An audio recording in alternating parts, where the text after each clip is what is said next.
Hello दोस्तों, स्वागत है आप सभी का हमारे चैनल राजपूत टेक्निकल माइंड पे। जैसे कि हमारे यूट्यूब के चैनल पे आपको AC, fridge, washing machine, geyser, RO का सारा चीज़ का कोर्स मिल जाएगा दोस्तों।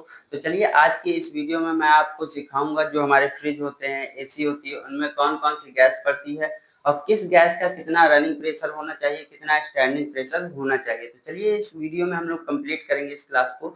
जैसे कि आप देख रहे हैं दोस्तों कि मैंने आपके सामने पहले से ही कुछ नोट डाउन किया है। गैसें हैं, ये फ्रिज में भी यूज होने वाली गैसें हैं और हमारी एसी में भी पड़ने वाली गैसें हैं।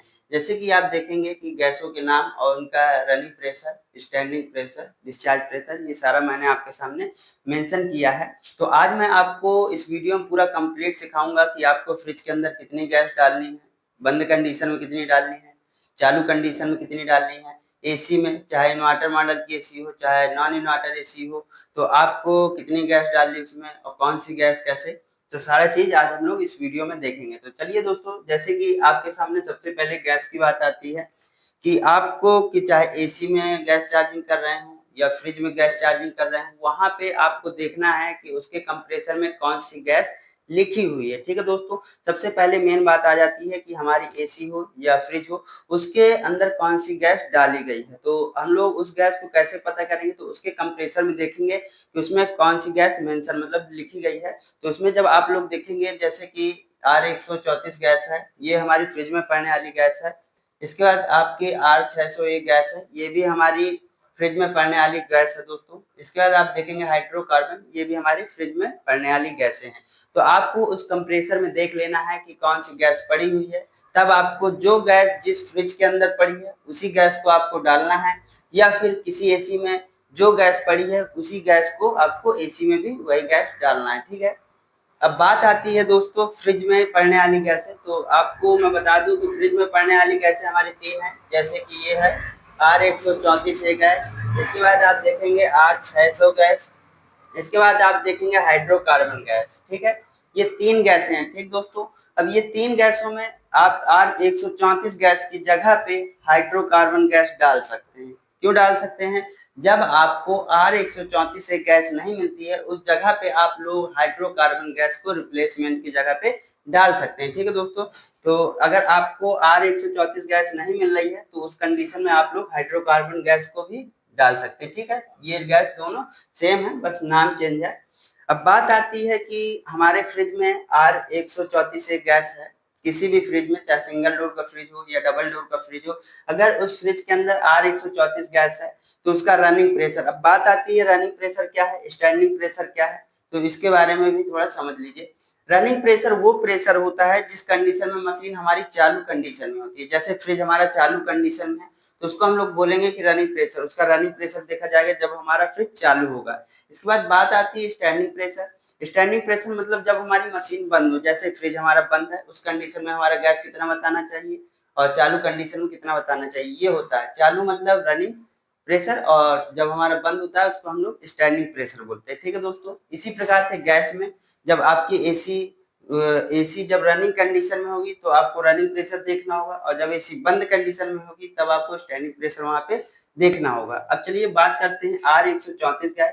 तो R134 गैस का रनिंग प्रेशर होता है दोस्तों 8 psi से 10 psi के बीच में। अगर आप लोग किसी भी फ्रिज में, चाहे सिंगल डोर का फ्रिज हो या डबल डोर का फ्रिज हो, उसमें अगर आप लोग गैस चार्जिंग कर रहे हैं और 134 एक गैस चार्जिंग कर रहे हैं, R134 एक गैस चार्जिंग कर रहे हैं, तो उस कंडीशन में आपको रनिंग प्रेशर रखना है 8 से 10 psi। इसके बीच में भी रख सकते हैं 9 psi।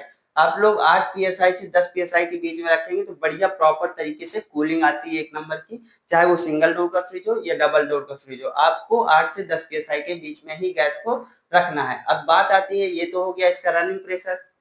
अब हमारा हो गया स्टैंडिंग प्रेशर। देखेंगे स्टैंडिंग प्रेशर इसका होता है 80 psi। ठीक है दोस्तों, R134 गैस का स्टैंडिंग प्रेशर होता है 80 psi।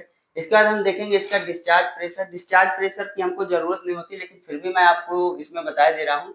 इसका डिस्चार्ज प्रेशर जो होता है 140 से 150 psi होता है। डिस्चार्ज प्रेशर जो कंडेंसर के आउटपुट के पास चेक करेंगे वहां का प्रेशर होता है 140 से 150 psi, मतलब हमारा फिल्टर जहाँ पे जुड़ा होता है वहां के पास का प्रेशर होता है डिस्चार्ज प्रेशर। ठीक है दोस्तों, तो उसको हमको ज्यादा ध्यान में नहीं रखना, हमको याद रखना है रनिंग प्रेशर और स्टैंडिंग प्रेशर। इसी को देखते हुए हम लोग गैस चार्जिंग करते हैं, चाहे एसी हो चाहे फ्रिज हो। ठीक है दोस्तों, अब समझ में आ गया होगा। अगर R134 एक गैस किसी फ्रिज में पड़ी है या वाटर कूलर में पड़ी है, वहां पे आपको रनिंग प्रेशर रखना होगा 8 से 10 psi, स्टैंडिंग प्रेशर 80 psi, ठीक है। अब बात आती है R601 गैस। ये गैस भी हमारी फ्रिज में पड़ने वाली गैस है दोस्तों। ये अधिकतर आपको ज्यादातर देखने को मिलेगी इन्वर्टर मॉडल के फ्रिज में। इन्वर्टर मॉडल के जो फ्रिज होंगे उसमें आपके R601 गैस ज्यादातर देखने को मिलती है। इसका जो रनिंग प्रेशर होता है दोस्तों वो होता है -1 से -0 psi। मतलब अगर आप गैस चार्जिंग कर रहे हैं फ्रिज में तो इसका रनिंग प्रेशर आपको देख के गैस चार्जिंग करना है। इसका रनिंग प्रेशर होता है R601 गैस का -1 से -0 psi के बीच में रखना होता है, ठीक है दोस्तों। इसका जो स्टैंडिंग प्रेशर होता है वो हमारा होता है बंद कंडीशन में फ्रिज के 40 psi। इसके बाद इसका डिस्चार्ज प्रेशर आप देखेंगे 140 psi से 150 psi के बीच में होता है। अब बात आती है कि जैसे R134 से गैस नहीं मिल पाती है, उस जगह पे हम लोग हाइड्रोकार्बन गैस को भी चार्ज कर सकते हैं। हाइड्रोकार्बन गैस जो है उसका रनिंग प्रेशर सेम रहेगा दोस्तों, 8 से 10 psi के बीच में हमको रखना होगा। इसके बाद जो इसका स्टैंडिंग प्रेशर है वो हमारा 70 से 80 psi के बीच में रहेगा। इसके बाद आप देखेंगे इसका डिस्चार्ज प्रेशर जो रहता है वो 140 से 150 psi के बीच में रहता है। ये तो हमारी फ्रिज में पड़ने वाली गैसें हो गई दोस्तों। तीनों ये जो गैस थी ये हमारी सबसे ज्यादा फ्रिज में ही पड़ती है। तो चलिए मैं यहाँ पे इसको लिख देता हूँ, ये फ्रिज में पड़ने वाली गैसें हैं, ठीक है। अब बात आती है हमारी एसी में कौन कौन सी गैसें पड़ती हैं। तो इसके बाद हम देखेंगे ये जो गैसें हैं ये हमारी एसी में पड़ने वाली गैसें हैं। इन गैसों का क्या स्टैंडिंग प्रेशर होता है, क्या रनिंग प्रेशर होता है। तो जैसे आप देखेंगे R22 गैस है, ये भी हमारी एसी में पड़ने वाली गैस है। R32 है, R410 ए गैस है और R290 गैस है। मतलब 4 गैसें हैं और इसके अलावा अगर कोई गैस आती है कभी तो वो भी आपको बताया जाएगा। अभी तो फिलहाल यही गैसें पड़ रही हैं एसी में। तो एसी में हमारी 4 टाइप की गैसें आपको देखने को मिलेगी। या तो R22 गैस पड़ी होगी, या फिर R32 होगी, या फिर R410 होगी, या फिर R290 होगी। आप कभी भी एसी में गैस चार्जिंग करते हैं दोस्तों तो उसके कंप्रेसर में जरूर देख लें कि उसके कंप्रेसर में कौन सी गैस डाली गई है। जो गैस डाली होगी वही गैस हमको वहां पे चार्ज करना है। अब देखते हैं हम लोग R22 गैस। जैसे कि आप देखेंगे R22 गैस का जो रनिंग प्रेशर होता है वो होता है दोस्तों हमारे 60 से 70 psi।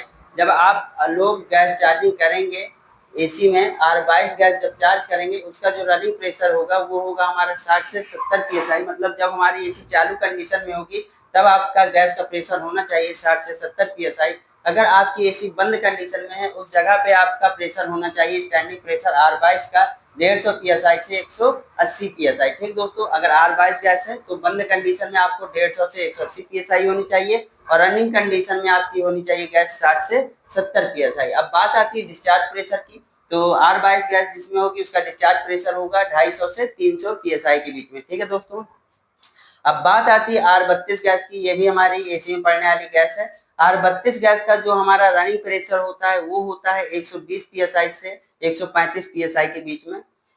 ये हमारा रनिंग प्रेशर होता है R32 गैस का 120 से 135 psi। और इसका स्टैंडिंग प्रेशर होता है हमारा 250 से 260 psi। मतलब 250 से 260 psi ये हमारा स्टैंडिंग प्रेशर होता है। इसके बाद आप लोग देखिए डिस्चार्ज प्रेशर R32 गैस का तो 350 से 400 psi इसका डिस्चार्ज प्रेशर देखने को मिलेगा। इसके बाद हमारी पड़ती है R410 गैस दोस्तों।